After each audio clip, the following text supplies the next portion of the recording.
unpredictable world of fantasy sports, when all hope seems lost and chaos and confusion rule, one hero will rise.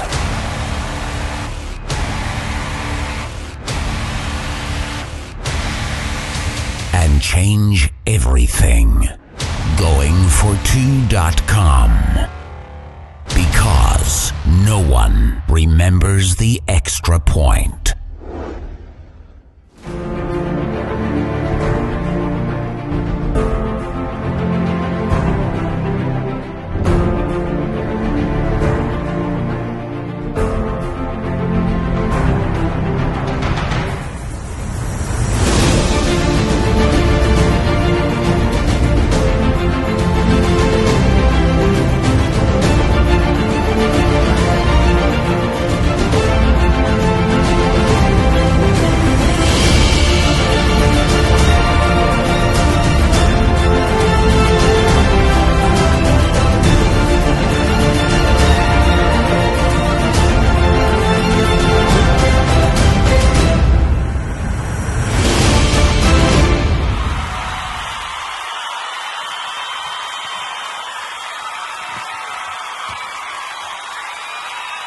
What is going on, guys? All right, welcome to episode 88 of the Armchair Fantasy Show. I'm your host, of course, Jeff Lambert. You can follow me on Twitter at JeffLambert77.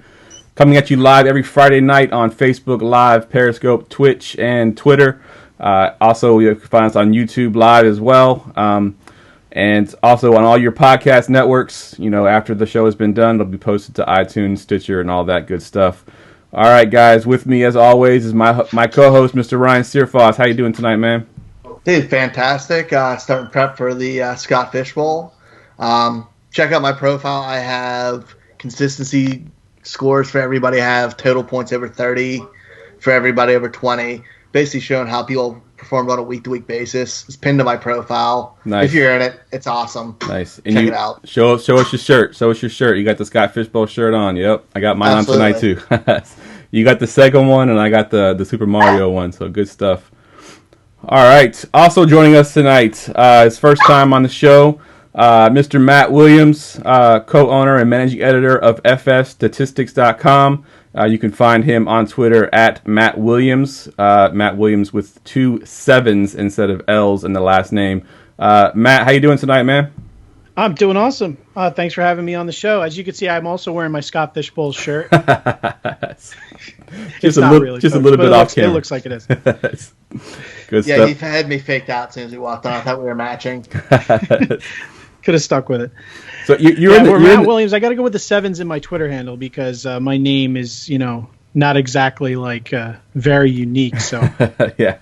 Got to do something. Yeah, it's funny because my Twitter handle, for the longest time, I had to keep saying, Jeff with a G, because no one spells it the way I spell it, so it's a little bit different. People are probably looking for my name, like, I can't find Jeff Lambert. Yeah, that's because it's not there.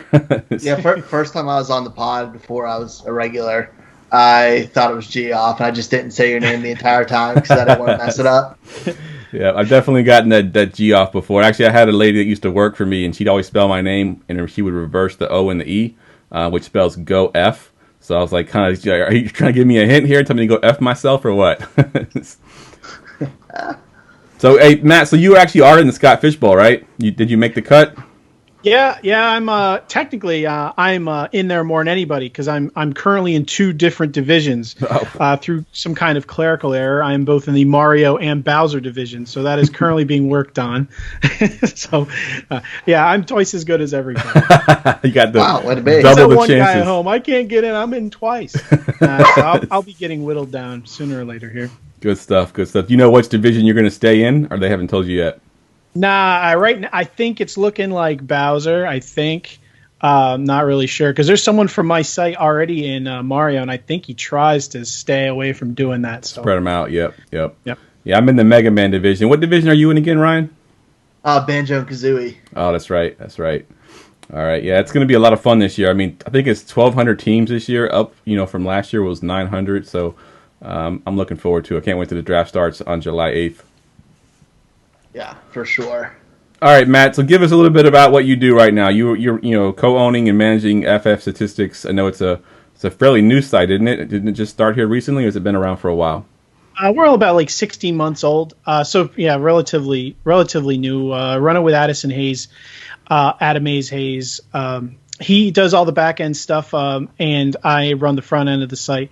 So it's an awesome site. He started it off as like a college project, just for like data visualizations, everything for fantasy football. And I just approached him one day and said, we could be doing so much more. If anyone's familiar with fantasy baseball, like Fangraphs, I said, there's not. I think we can try to turn this into that one day. So that's the goal. And it started off as a Google Hangout with 4 people, me, him, Michael Zingone, and Peter Howard, if you guys, probably know them.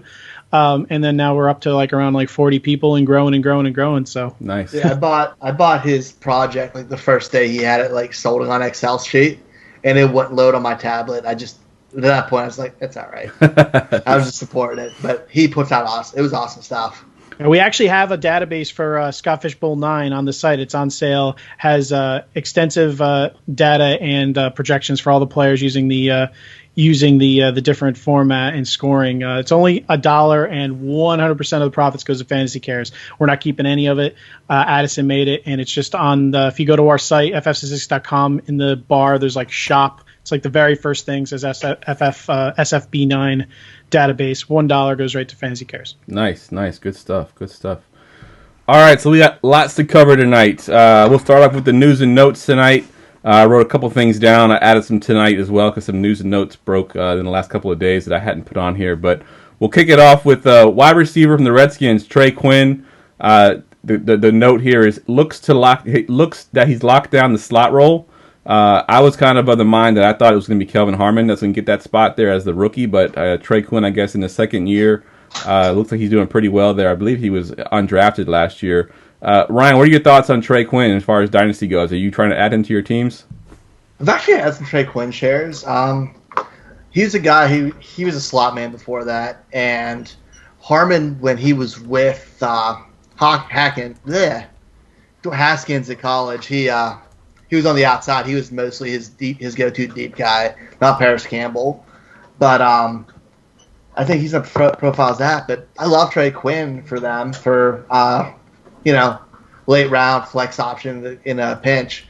If you look at what Haskins did at Ohio State, KJ Hill was their slot guy there, and he caught 70 passes. He was number 2 on their team passes. He caught more than McLaurin did in college. And he was just behind Campbell, who also worked a lot out of the slot. For a young quarterback, he might eat up a lot of targets for them, especially if we don't have Jordan Reed in the mix, because you can't always count on him. That's a good point, yeah, because Jordan Reed's very injury prone. He works that middle of the field pretty well, but if he's not there, there's a big hole in the middle. What about you, Matt? What do you think of Trey Quinn? I love Trey Quinn, even before I heard the news. I mean, like you said about Jordan Reed, you can't really count on him. Crowder's gone, Doxson's not around. So then you pay for all the targets, you got Quinn, you got Harmon, who I still would be pretty interested in because you don't know how it's going to shake out with targets there, and McLaurin, who with if Haskins gets in there, he obviously will have some kind of rapport with him. But Darius Geis coming back, Chris Thompson. Geis. I mean, it's a big question mark everywhere. I mean, Geis is coming off an injury. Chris Thompson's kind of always hurt. He is a walking injury. Trey Quinn's kind of oddly the safest guy in that entire offense. So I'm all over it. Yeah, it's crazy. Galore only caught $35 last year with Haskins. That's crazy. And then he got drafted higher than some of the receivers I thought would have gone before him. Dude, he had 20 yards to catch though. Like he wasn't catching them pop shots. Right. He's that big play guy. Yeah, good stuff. All right, another guy that's kind of in the news lately. I know me and you, Ryan, we kind of bought into this guy recently in one of our drafts that we're co-managing. Devontae Freeman, Atlanta Falcons, looking like himself again in camp. What do you think of Devontae Freeman, Matt? I think everyone's in the best shape of their life in minicamp. Yep. So I take all those updates with a grain of salt. But yeah, for where he's going in drafts around like Marlon Mack, Aaron Jones, yeah, sure. He's Tevin Coleman's out of there in Atlanta. Their defense is going to be a little bit better. They went through a lot of injuries last year, so they're going to be pounding the ball a bit more. I expect the offense to be a juggernaut, and I'm not really totally on the Ito Smith train like everyone else. Some people are, I should say. So yeah, why not? I see no reason to doubt it, and you're not really paying a giant premium. So yeah, I'm Freeman's a guy I'm probably going to be grabbing quite a few shares of this year. Yeah, I think I've already got 2 shares of him in two of my my leagues this year. And there was a poll on Twitter that I responded to today. Someone was doing a poll between Damian Williams from the Chiefs and Devontae Freeman. And one of the guys chimed in like, well, I'd go Damian Williams because he's younger and, whatever. So I chimed in like, Devontae Freeman's only a month older than Damian Williams. You don't realize how young he actually is. He's actually about 9 months younger than David Johnson. And no one's talking about his age. This is, for some reason, he feels old, but he really isn't. He's only 27 years old, and he just turned 27. So he's still a young guy, still going to be around for a while. So if he can get back and be healthy, I'd love to be some Devontae Freeman. What about you, Ryan? What do you think of Freeman? I thought you were going to say everyone thinks Damian Williams is young when he's not. But no, I love Devontae Freeman. I mean, I'm a Florida State homer, so I've been a fan. I've followed him for his whole career. But when he's in, he's fantastic. Like, he's a guy, if he stays healthy, you have a low-end RB1 there at a great value. He could be a guy who wins the league for you if you get him late, if you get him to that spot. It's just literally health. I agree with you. I don't believe in Ito Smith. I think he's nothing but a satellite back. But yeah, I'm for Devonta, or I'm for Freeman around that Aaron Jones, Marlon Mack range, because the running backs, man, everybody gets hurt at that position. It's just part of the game. You have to kind of build it in or expect it. So I'll take the chance on a guy who I've seen do it and has a ton of upside. Yep. I mean, like, what are the – with having an entire – just as an example, like having an entire year off, I mean, how confident are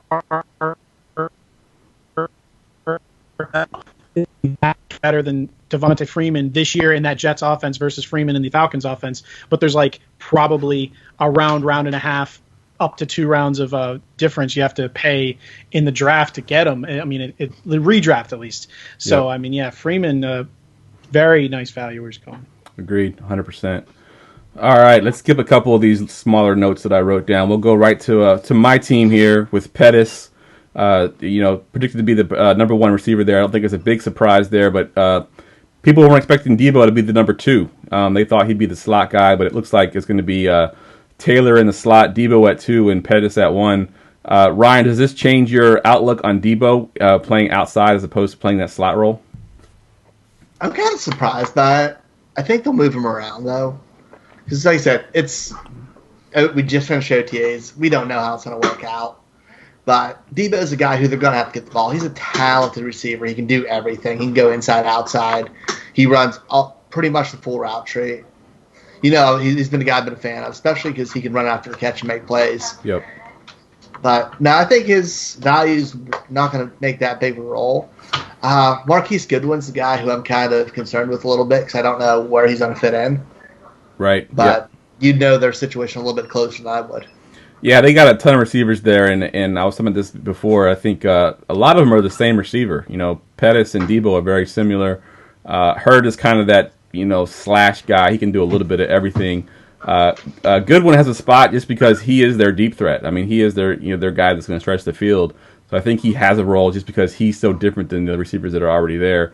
So I think as long as he can stay healthy, he will have some value. I think he's more of a best ball kind of guy than an actual redraft or dynasty guy.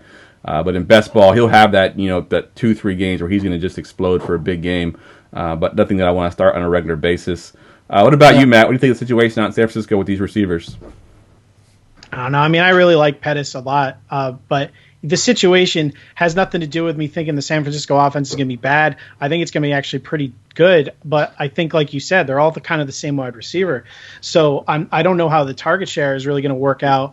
Last year, it was kind of a 2-man show down the stretch. Well, I mean, 3-man. Bourne was in there too, going there probably target for target with Pettis, but I think Kittle had somewhere near 30% in the last few games. I mean, it was just like mobbing it. I don't expect that to continue, but again, all the running backs were hurt. Now you got McKinnon back healthy, Tevin Coleman healthy, 2 guys that could carry targets out of the backfield. They're going to find a way to use them consistently.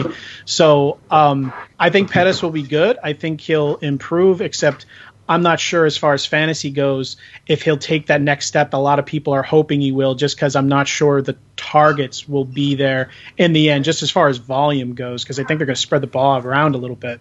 Yeah, I agree. I think the only thing that we have really to go on is Shanahan's history, and I think his history says that a receiver in that that spot that Pettis is going to be in this year is a good spot to be in. I mean, I think he had Garcon with the Redskins, he had Julio Jones with Atlanta, even going back, I believe it was Andre Johnson when he was in Houston. All these spots are pretty good spots to be in, but like you said, they're all kind of the same receiver. We don't know which one's going to emerge and be that guy, and will it be sort of a receiver by committee where they're just going to run guys in based on situation. So it's something to definitely watch when we get into that preseason. Like, for example, I think I expect him to double his output from last year, like 800 to 900 yards. But I think anyone expecting him to do some kind of a breakout thing, I just don't think that opportunity is there. So that's kind of it. Yeah, and I agree. I think also, that offenses will be, I think it'll be a good rushing offense. It was last year, even without McKinnon and without Tevin Coleman. Now you got 3 capable backs there that I think that can run the ball, so they may run the ball a bit more. And their defense has been improved. They've been spending a lot of first-round picks on the defensive side of the ball, so they can actually be pretty good. So, who knows? It can end up being a defensive team with the running game, and the receivers just are kind of secondary. So it's an interesting situation to watch for sure. All right, the big news that came out, I believe earlier today, or maybe it was late last night. Of course, Tyreek Hill met with the NFL. And the rumor came out from an unknown source from the Chiefs that they expect Tyreek Hill to get a max of a 4-game suspension, which of course increases his value tremendously. We all kind of expected the 6 to 8 games. Ryan, if he's getting 4 games, let's say we're in redraft right now, where are you going to slot Tyreek Hill in with just those 4 games? Probably late round 3, maybe. I want to say mid to late round 3 range, maybe early. I mean, he can make a difference down the stretch. If it's 4 games, you just have to survive a little bit with him. Yep, agreed. I think that third round might be a little bit rich for my blood. I have to actually go and do a mock draft and see where I'd actually feel comfortable taking him.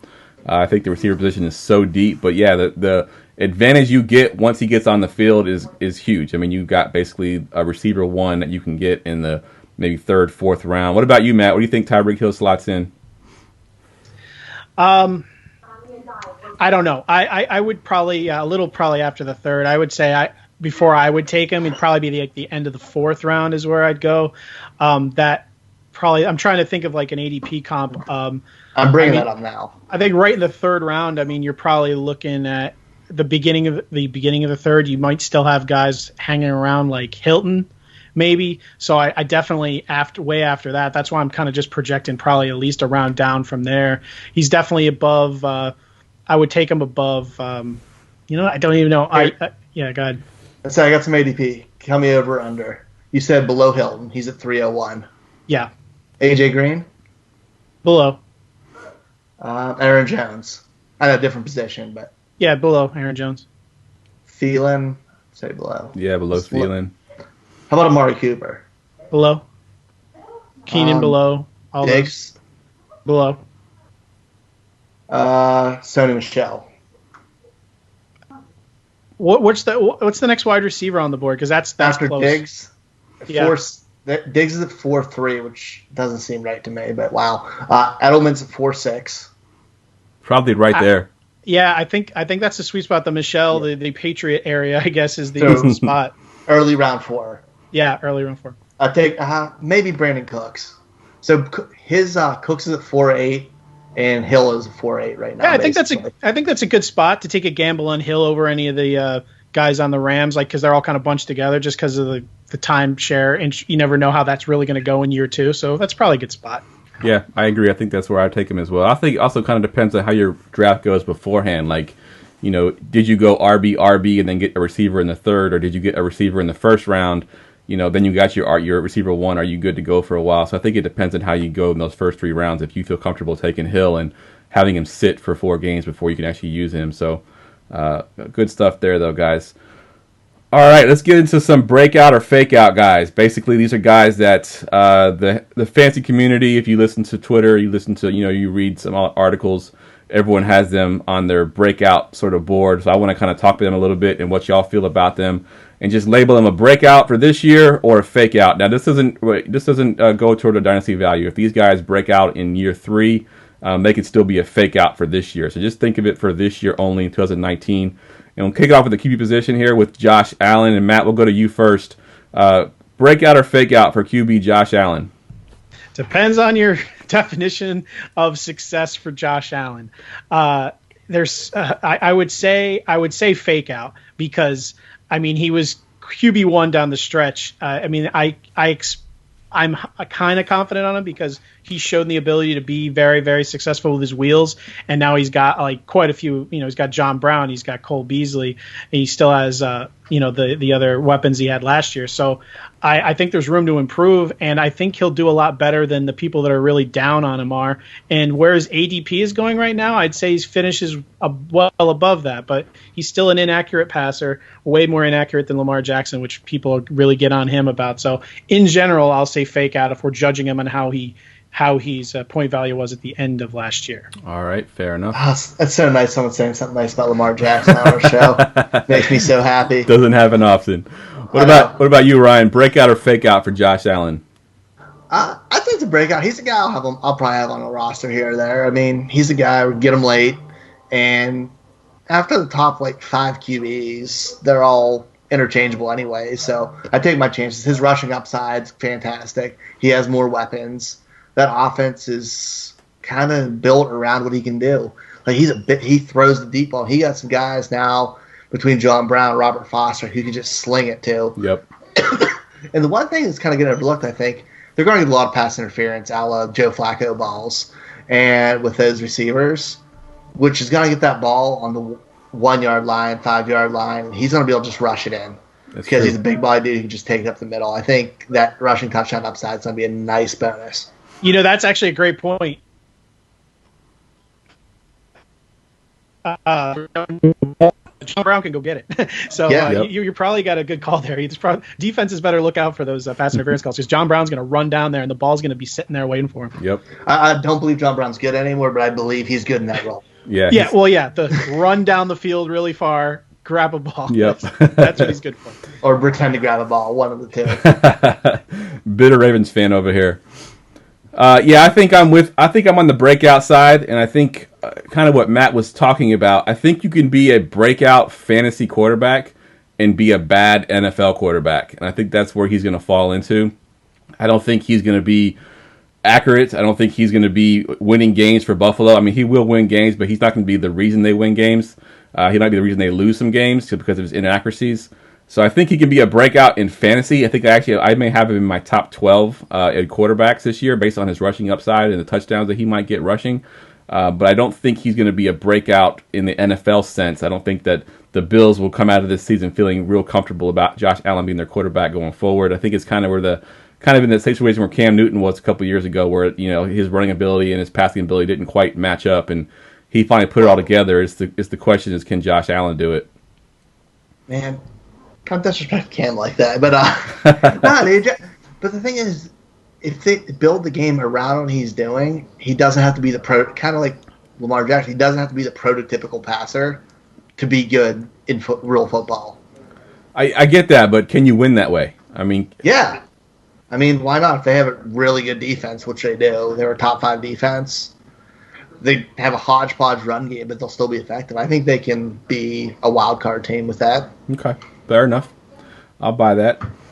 All right, next one up here. We'll go to you first, Ryan, because I know you were down on him last year, and you sort of were, rectified or at least proven right in the season with this guy. Breakout or fake out for Rashad Penny in year 2? Can I say in between? I think he's getting overdrafted, but I have him higher than I had him rated last year. I have him as my RB 26, but I don't think it's weird. I think Chris Carson's better, but I have him scoring more than Chris Carson because I think he's going to have a role, and I think he's going to be better in the receiving game. But I don't know if he's going to have enough carries to really be somebody you can trust every week, especially other than maybe the flex position. Gotcha. So it depends on where you're drafting him at, whether we had what's his ADP at? Too high. Too high? So if we're looking at his ADP, I should have that up. I apologize. All right. While you look it up, we'll go to Matt. Matt, what do you think of Rashad Penny? I said to ignore all the mini camp stuff, except for the quote I think came out today that the Seahawks shockingly plan to split the timeshare running back. If I wanted to dip into a place where I knew it would be split, I'd go elsewhere. You can grab guys like Damian Harris later who might have similar role. I mean, and if you wanted to go with something uncertain, not that they have anywhere near the upside, but if you're just talking this year, I mean, the Tampa Bay guys, Ronald Jones Jr., is obviously a lot scarier. But even like Miles Sanders, if you were going to pay for Penny, I think I maybe go to Sanders for 2019. It just, I don't trust what the heck they're doing. Last year, I don't know. I mean, he just looks like he wants to bury Penny sometimes, and then he comes out of nowhere. And then Carson was hurt, and then all of a sudden, who's the third guy they had on that freaking team? Mike Davis. Yeah. Why? then Mike Davis happens. So I don't trust. You know who's going to lead the league, lead the team from week to week. Who knows? It's some guy that they find off the street. Could be. Yeah, you're right. And What? I found his ADP. Ryan, did you find it? I have ADP as a seventh round, mid seventh round. What did you have, Mass? I see him at 609. I'm on somewhere different than me. I'm on Fantasy Football Calculator. That's what I'm on too. I went to redraft PPR though, so you may be on a different. I don't think I'm on PPR. I'm comfortable. Round 7, I'm comfortable with him.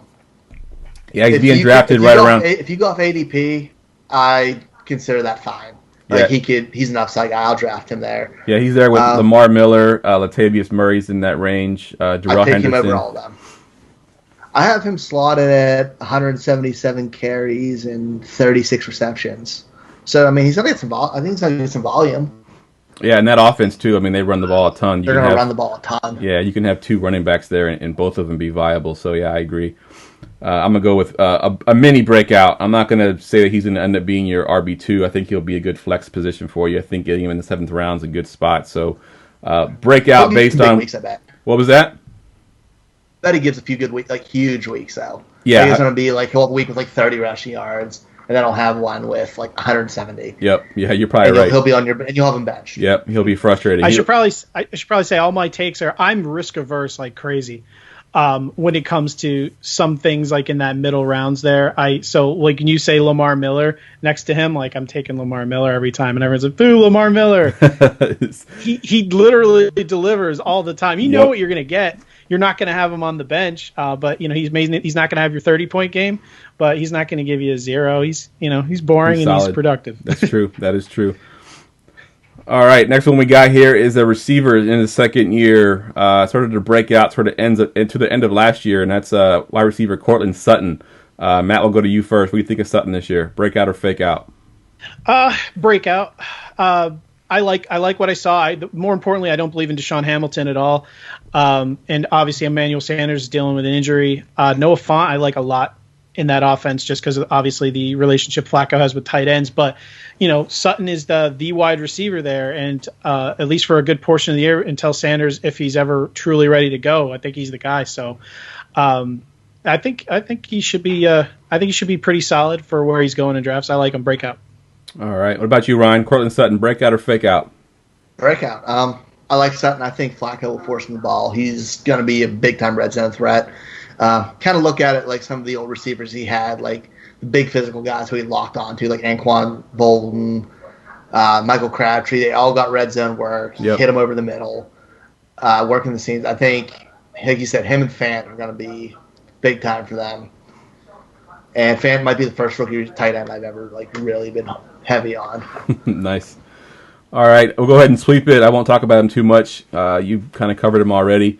And this next guy, we're going to go to Ryan first because Ryan is a known hater of this guy, and he knows that I love him. But tight end Mike Gesicki, breakout or fake out, Ryan? As if I didn't already know the answer to this question.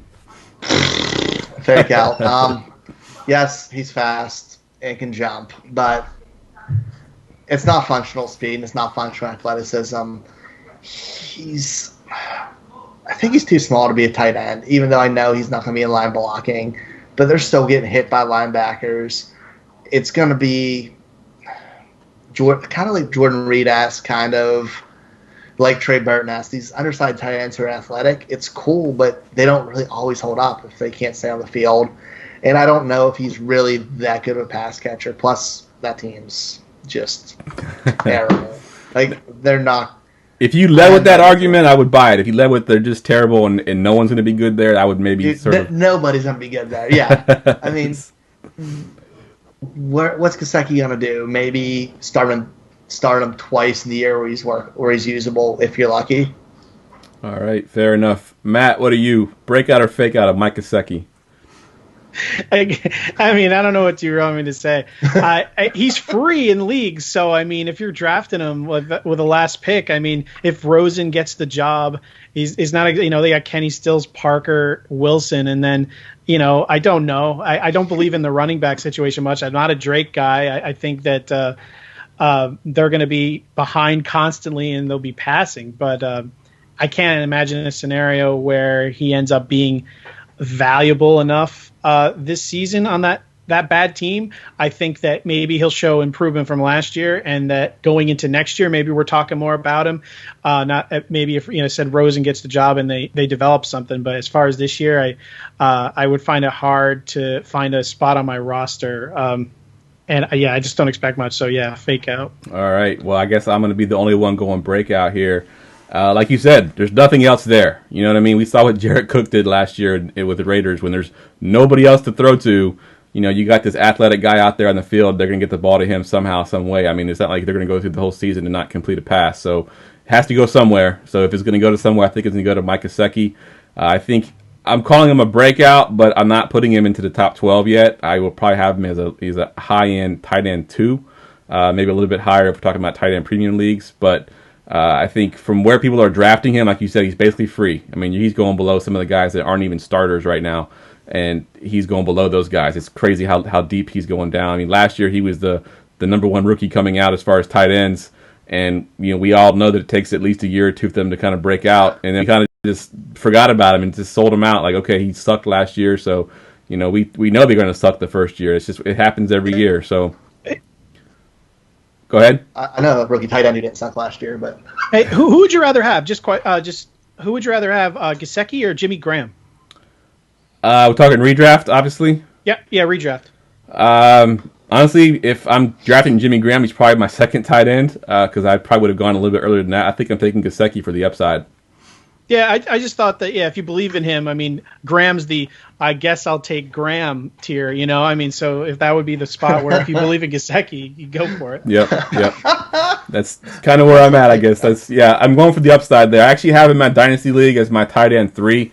I got Ertz and O.J. Howard ahead of him, so he won't see the field even if he does break out this year, most likely, unless I have some major injuries.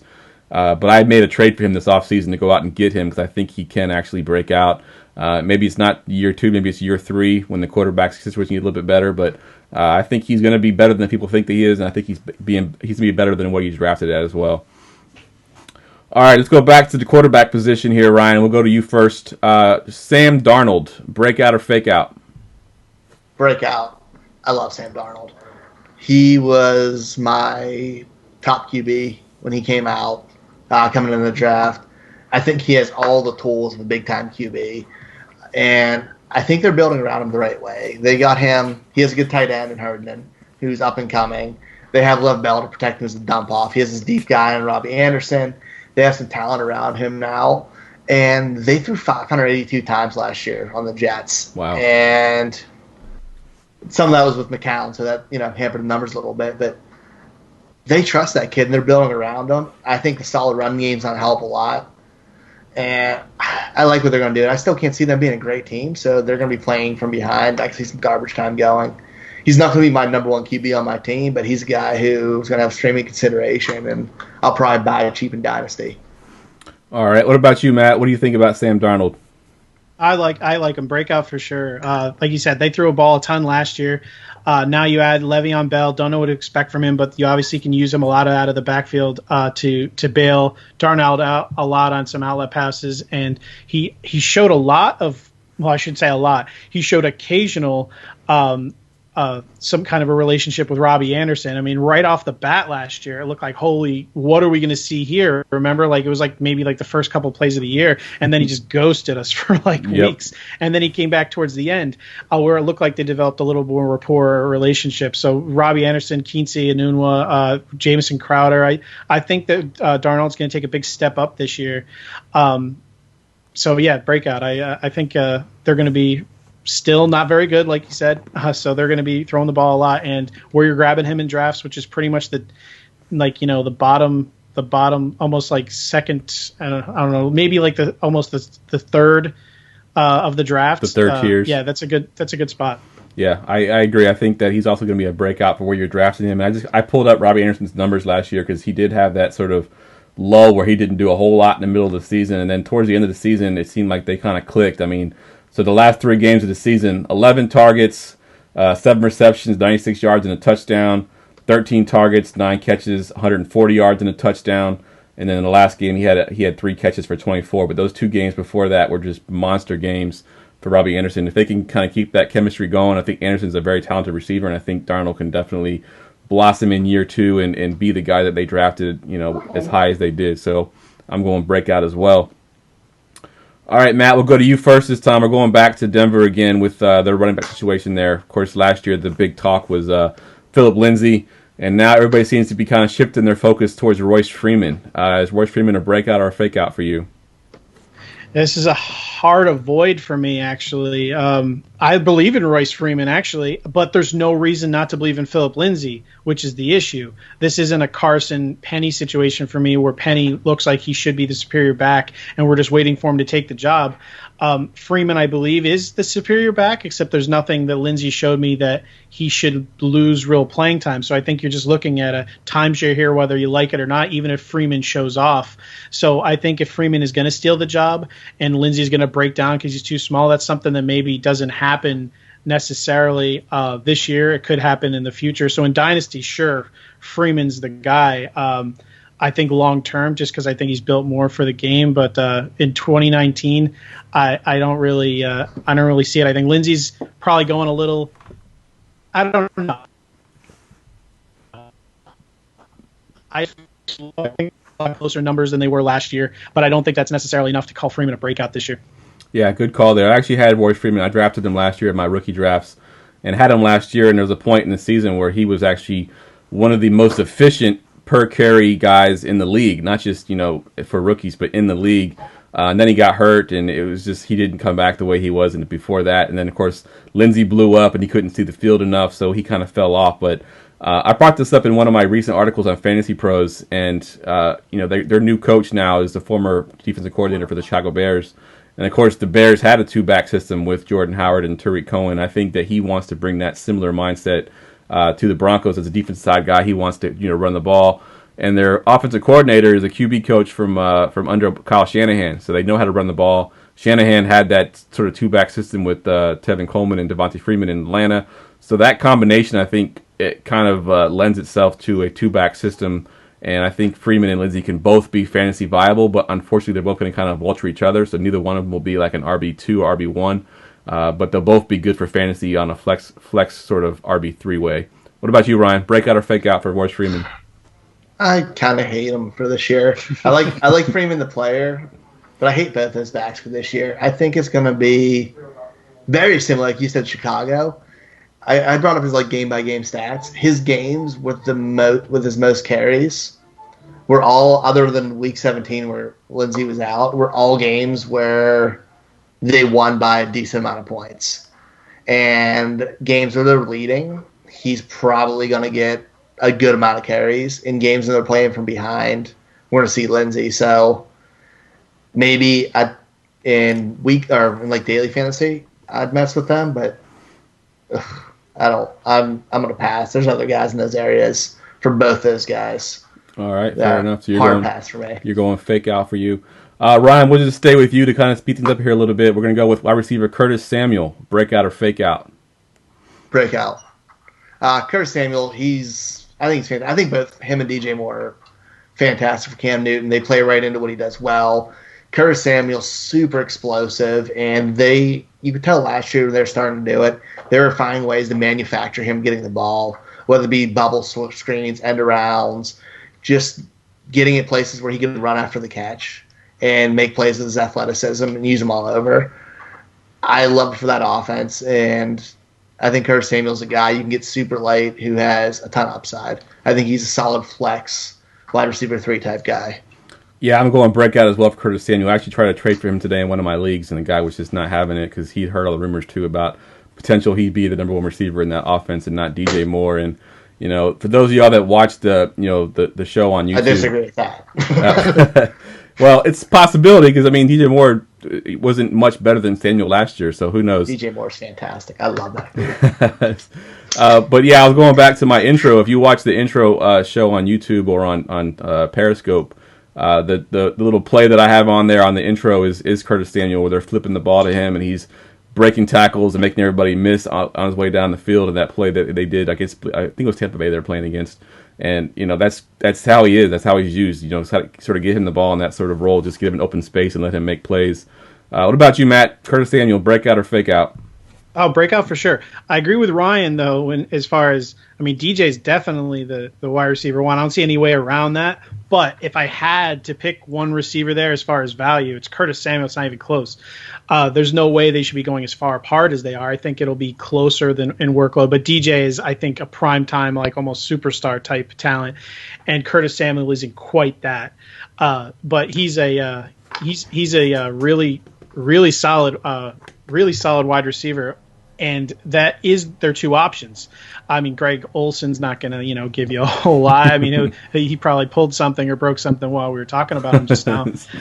Ian Thomas is, nice enough. But and Christian McCaffrey is going to be the team engine there.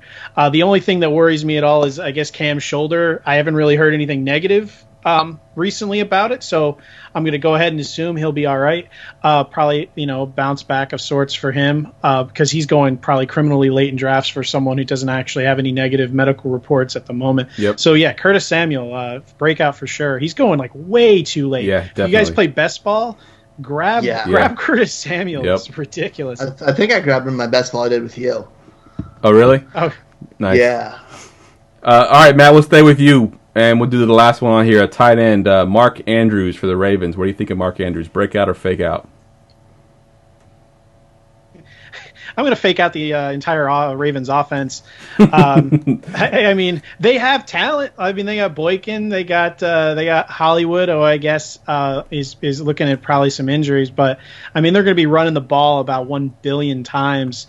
And I don't know if Andrews is gonna be someone that I would be too confident in. I am not that against Lamar Jackson as far as some people are, but yeah, he's going to be learning a little bit, and I just can't invest a spot. There's too many guys at tight end, kind of in that later tier, where I'd rather go. So I would say fake out. I don't really want a part of him this year. I'm just not confident in that offense.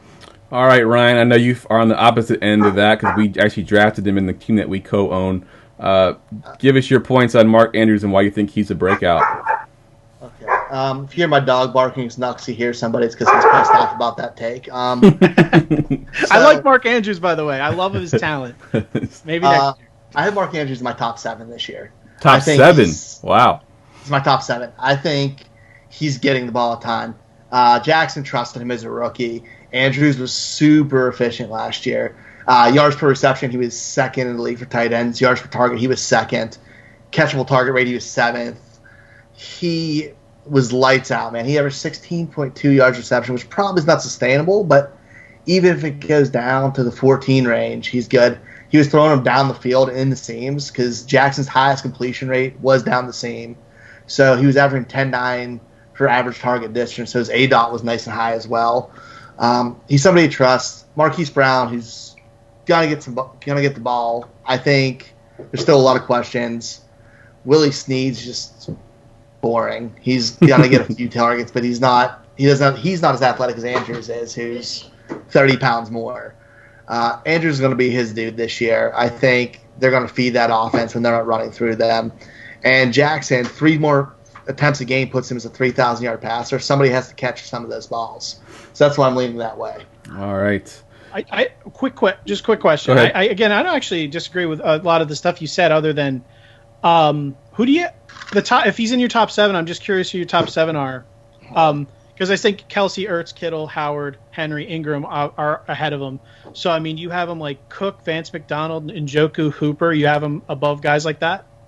Bear with me. I'm bringing it up right now.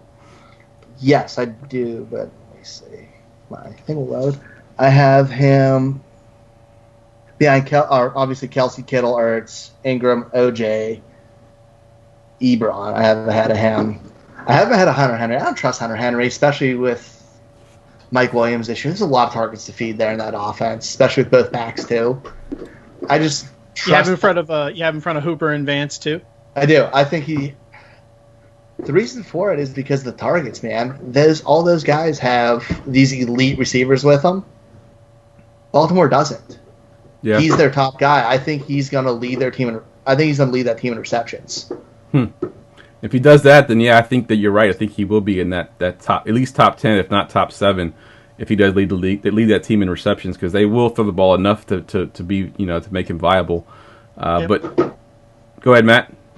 No. I was just saying, yeah. I mean, it's a matter of how much you believe in Lamar Jackson's progression going forward. If you think he's ready to take the next step, he has a lot of weapons there. They're going to throw the ball a bunch. Then you can make that case. I think even if I truly believed, I'd probably still have him outside of my top 10. I'd probably have him around like 12 or something still. But I do. You have me more intrigued on him than I was.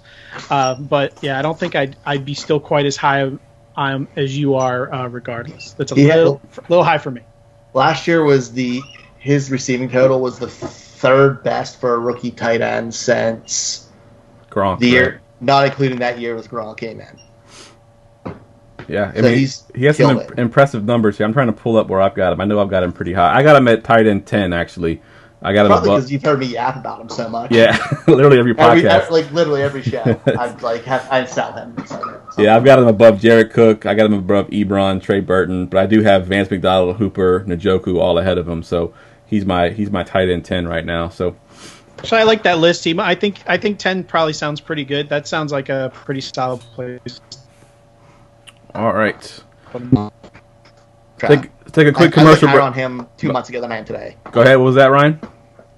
I said I'm higher on Hooper. I'm lower on Hooper today than I was 2 months ago. Gotcha. All right, let's take a quick commercial break, guys. When we come back, we're going to do some deep Dynasty sleepers. We all have our guys we're going to talk about, so just hang with us real quick. I'll be right back. Fantasy football. It's not just a social interaction anymore. Today's manager plays to win, and the difference between winning and losing is so small, a manager will do whatever it takes to get an edge. Yet the other sites offer the same content at an extremely high cost. It's time to get away from the old and step into the future of fantasy stats. This is StatRoute. StatRoute allows you to find any data set for any player or team in 7 seconds or less, all on a simple, easy-to-use application. Want to see which running back performed best in the snow last season? How about the past 5 seasons? And in the fourth quarter? Or maybe you're unsure of which quarterback to start for the upcoming week. With our Stats IP technology, you can now quickly see how Matt Stafford has performed in the rain, during the second half of the season, in New York, compared with how Russell Wilson has played during primetime games, at home, versus the Rams' new defensive coordinator, Wade Phillips. At StatRoute, it's our mission to deliver state-of-the-art technology guaranteed to keep you ahead of the curve. So, whether you're a casual football fan, a weekly fantasy trash talker, or a DFS hustler, we've got you covered. Welcome to the new standard for stats delivery. We are StatRoute. Take back your league.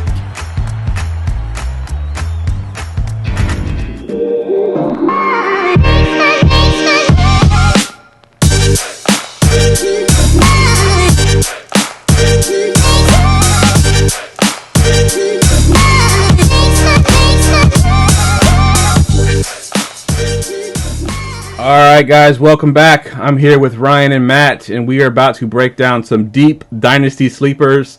So get your pen and paper out, take some notes. These are some guys you probably haven't heard of if you're not really deep into Dynasty. We'll kick it off with you, Matt, first. Give us one of your guys. I don't know if people have never heard of this guy, but he's a guy that maybe people aren't thinking about as much as Dexter Williams on the Green Bay Packers. He's obviously been taken in rookie drafts. People may not, I think, be taking him as seriously as they should, though. I mean, Aaron Jones last year. I love Aaron Jones. I'm a Packers fan, by the way, totally up front. Aaron Jones, I think, is a possibility of being a monster RB1. Matt LaFleur already said he wants to get the running backs more involved in the passing game, but he missed a couple of games to begin the last year with a suspension. He missed the last 2 games with an injured knee. He's has a hard time staying on the field, and his backup is Jamal Williams, who, if you pay attention, he's allergic to talent.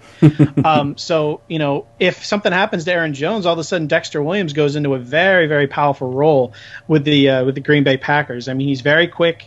He's got a decent size to be an every down back in the NFL. He really came on well at his senior year at Notre Dame.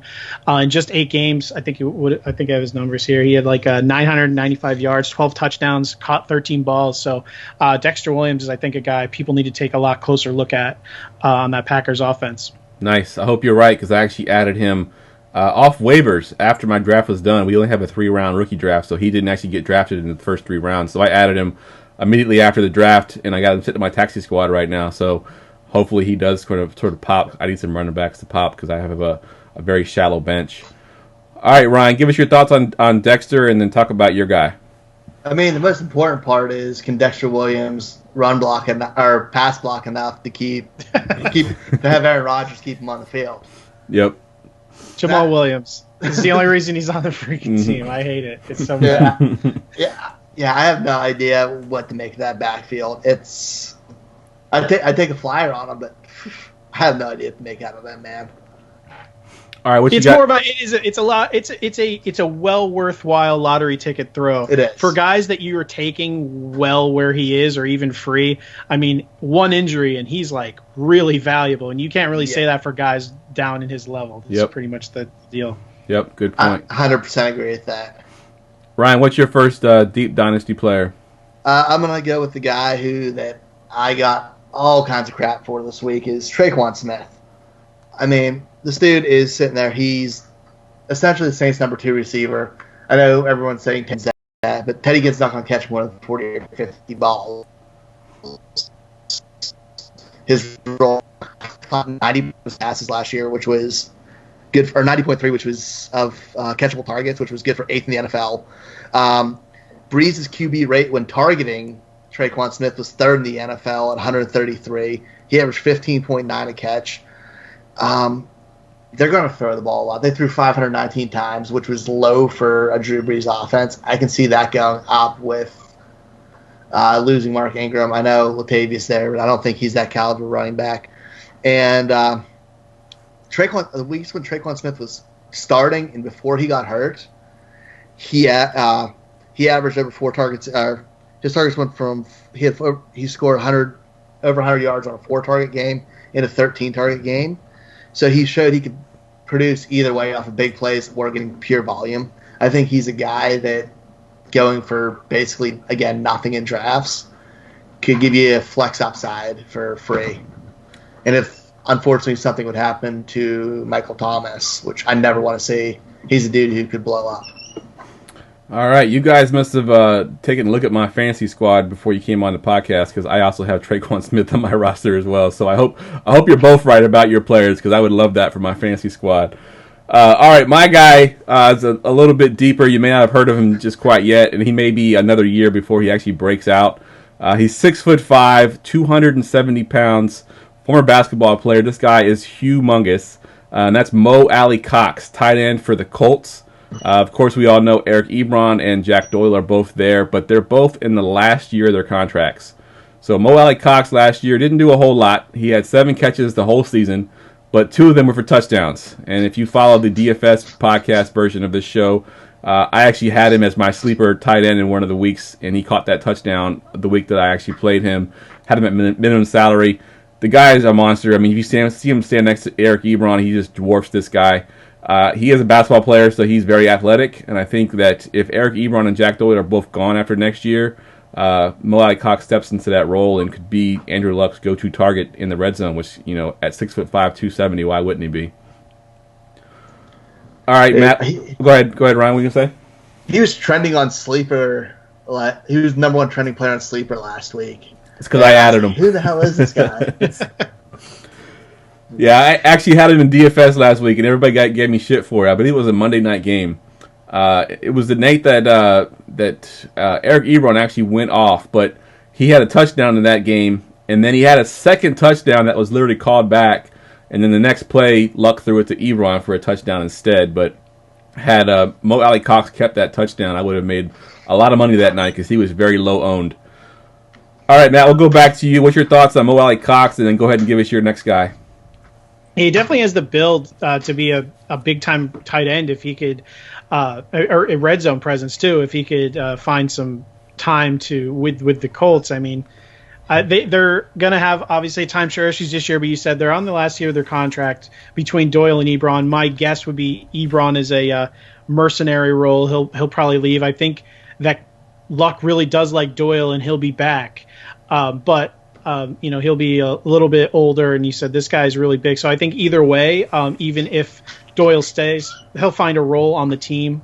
And he's definitely a guy worth taking a flyer on. So I like that pick a lot. The next guy I want to talk about is Justin Watson, which, if you follow a lot of the tape guys, this is someone you probably heard his name before. He's on the Tampa Bay Buccaneers. I love him this year. He's a big dude, very fast. Bruce Arians is really the reason I love this too. Bruce Arians is in town, and all of the rumors are that they're going to be moving Godwin to the slot, which that was the big thing that was going to keep Watson away because, Godwin and Evans were going to be on the outside, and Humphreys leaves. So Godwin, they're thinking about putting in the slot. You have Evans and Watson on the outside. So I think that in that offense with Arians just like airing the ball out, I think that he's a big guy who can run down the field, and you can get him for, practically nothing. So if there's someone in your league, he's probably owned. If he's not, I'd scoop him up. But if there's someone who owns him, he doesn't truly believe in him, he's going to get a lot of opportunity on that Tampa Bay offense if they are truly going to move Godwin to that slot. So it's basically a gifted athletic player who could be given a very big opportunity to be opposite field Mike Evans. So it's just more freakishly athletic dude.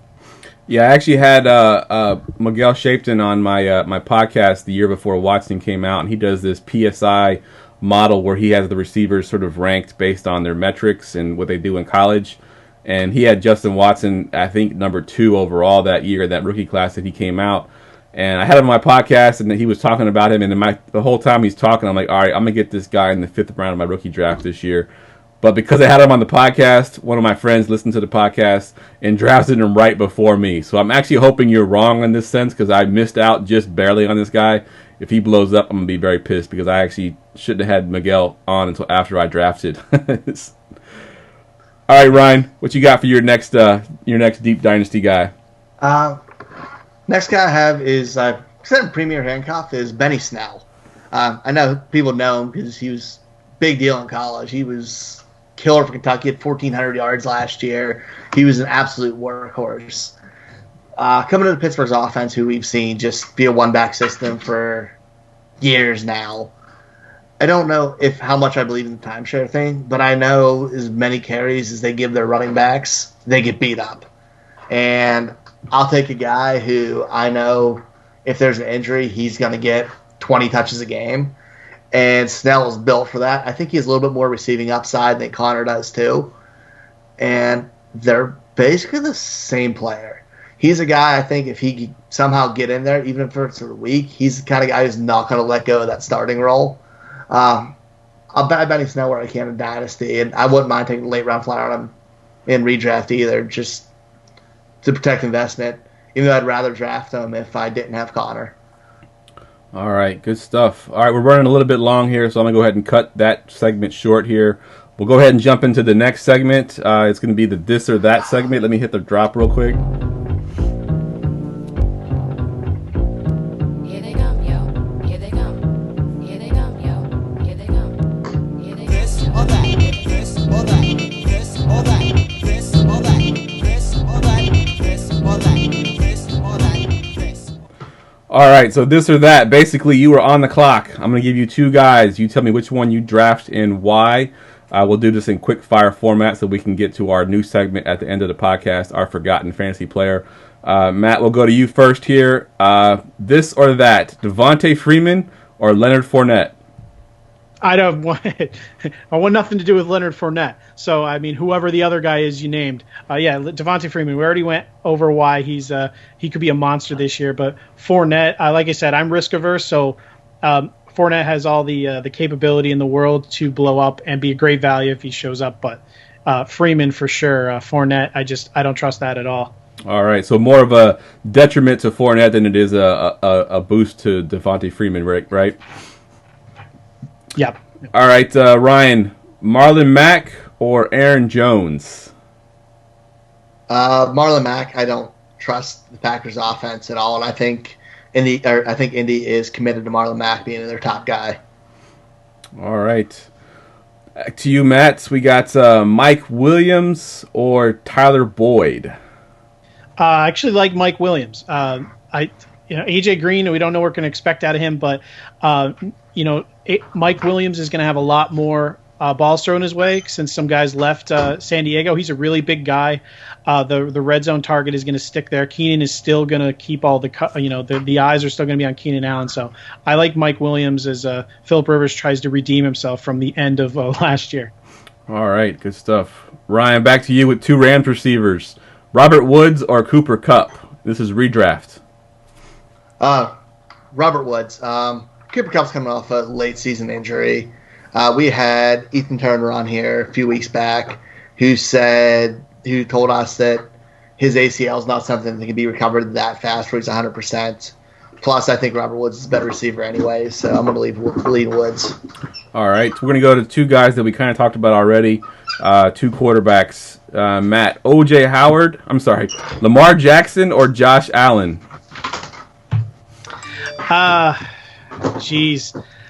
I would say Lamar Jackson. I think that he has a much higher chance of taking the next step as a passer, and actually getting a little closer to being a quarterback you can count on week to week, and be confident. I think he has a lot of nice weapons, and I think Jackson has it in him to become a better quarterback overall. All right. I know Ryan loves to hear that. Ryan, we'll go to you for the last one here. We'll stay with quarterback. Jimmy Garoppolo or Dak Prescott? So upside Jimmy Garoppolo or the consistency of Dak Prescott? I'm going Dak. I'm normally an upside person, but I think Dak has more upside than people give him credit for. Dak's been consistent with the floor with right around that 22 passing touchdowns, 6 rushing touchdown every single season, right around that QB 10 to 12 range. But he really showed out once Amari Cooper showed up, and now they have a full offseason to work together and build upon that chemistry. I think it's money. I love Dak Prescott late round. So him by a decent amount. Good stuff. All right, so I have a new segment that I sort of teased already. I'm going to try to do this every podcast with our guests, and that's going to be the Forgotten Fantasy Player. So somebody that you think, that's been forgotten, that maybe you had on your teams, 4 years ago or whatever, that everyone's forgotten about. Just give us who it is and give us some stats or a story about him. Go ahead, Matt. And this is, I was trying to figure out who the heck to bring up here. Because I don't want to bring up someone like, hey, do you remember so-and-so who was obviously used to be a really great player? So Victor Cruz. Oh, nice. Kind of a sad story here. Everyone's, Dancing with the Stars, Victor Cruz. His first full year, 82 catches for 1,536 yards. Next year, caught 86 passes for 1,092 yards. Then his last pretty much full year, 73 catches for 998 yards. I mean, this was before I mean, he was like number one wide receiver. I mean, they loved him. He helped the Giants win a Super Bowl, and then he came in his fourth year and tore his patella tendon completely, and he tried to make a comeback, just never happened. He actually, I think, tried to make the Bears just last year. He retired. Probably people don't even realize that. You think of him, he was gone a long time ago. He tried to come back with the Bears last year, was cut, officially retired last August, but. Yeah, Victor Cruz. I just remember having him and watching him, and he looked like he was going to really be like something special for a while, and then just like, poof, he was gone. So yeah, I figured I'd bring him up because he's not a guy who was like maybe a decade value player in fantasy. He was only a couple of years, but it's just people probably forgot about him. Yeah, what was his nickname? What was the dance he would do? Was it the salsa that he would do when he scored a touchdown?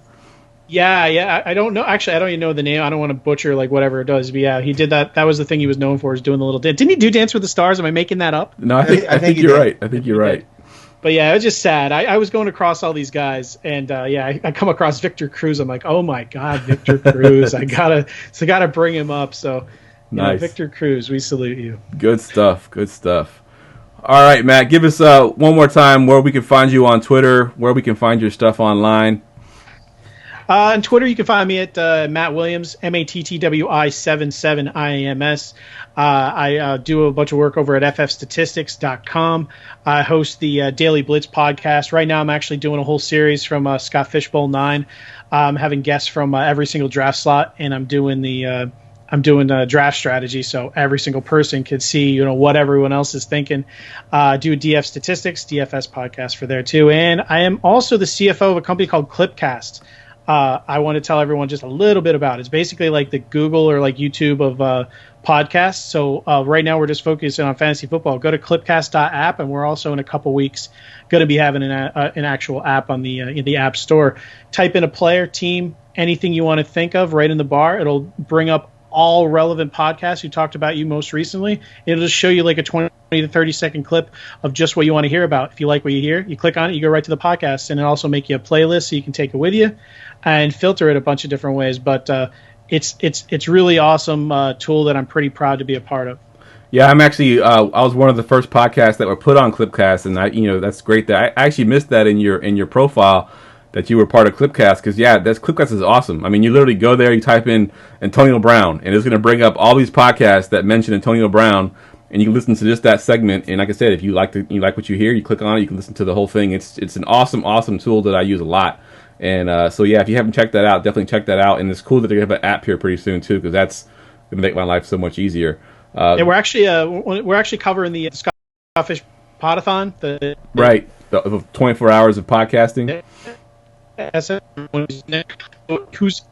I don't know who's going to watch all 25 hours, but they put it all up on video if you can watch in the segments. But on Clipcast, we're covering the entire thing. So if you miss anything, we're partnering with them. So if you want to, if there's any analysts you want to see, you can type in their name, you can type in any player, and we'll have it filtered so you'll only get the results from there. So that's something you can check out. Nice, awesome. Nice, good stuff.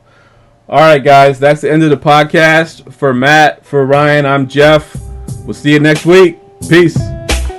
Peace.